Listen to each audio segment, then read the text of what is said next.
একটা মানুষের জন্য তোমরা কি না করেছো বিগত 5 বছর? একটা মানুষের জিকির যা করছো, এতটা জিকির যদি আল্লাহর করতে, তোমাদের জন্য আল্লাহর জান্নাত ওয়াজিব হয়ে যেত। যেখানে যা পাইছে সব বঙ্গবন্ধু। নির্বাচনের আগে উত্তরবঙ্গ থেকে এক বিদেশি যাচ্ছে ঢাকায়, কোনোদিন বাংলাদেশে আসে নাই। যমুনা সেতুর কাছে গিয়ে বলছে, তোমাদের দেশে এত বড় ব্রিজ, গরিব দেশ এটা। কয় আছে তো, বিরাট ব্রিজ আমাদের, এটার নাম কি? এটার নাম বঙ্গবন্ধু ব্রিজ। আচ্ছা,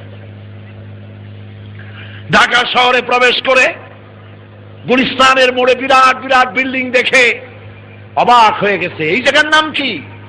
এই জায়গার নাম বঙ্গবন্ধু এভিনিউ। পিছনে ফ্লাড লাইট জ্বলতেছে রাতের আধারে, এত লাইট জ্বলে, এই জায়গার নাম কি? এটার নাম বঙ্গবন্ধু স্টেডিয়াম। আচ্ছা, রাতের বেলায় ওখানে হয় কি?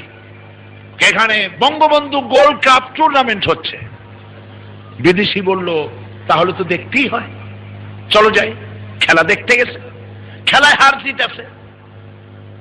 যারা হেরেছে পাইকারি দরে ইট মারা আরম্ভ করছে। বিদেশির কপাল খারাপ, এক ইট এসে পড়ছে মাথায়, জায়গায় বেহুশ। 2 ঘন্টা পর হুশ আসার পর জিজ্ঞেস করলো, ভাই আমি কোথায়? কয় বঙ্গবন্ধু হাসপাতালে। এবার লোকটি বলছে যে, ভাই তোমাদের পায়ে ধরি, আল্লাহর রাস্তায়, এরপরে আমারে আর বঙ্গবন্ধু গোরস্থানে নিয়ে যেও না। আমার প্রিয় মুসলমানেরা, আয়নায় মুখ দেখুন, আয়নায় চেহারা দেখুন। 5 বছর একটা মানুষকে প্রতিষ্ঠার কাজ করেছেন, দেশ গড়ার কাজ করেন নাই।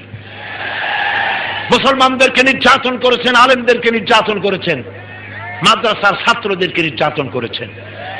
আপনারা তওবা পড়ুন, আলেমদেরকে ভালোবাসতে শিখুন, মোহব্বত করুন মানুষকে, ভারতের পা চাটা বাদ দেন।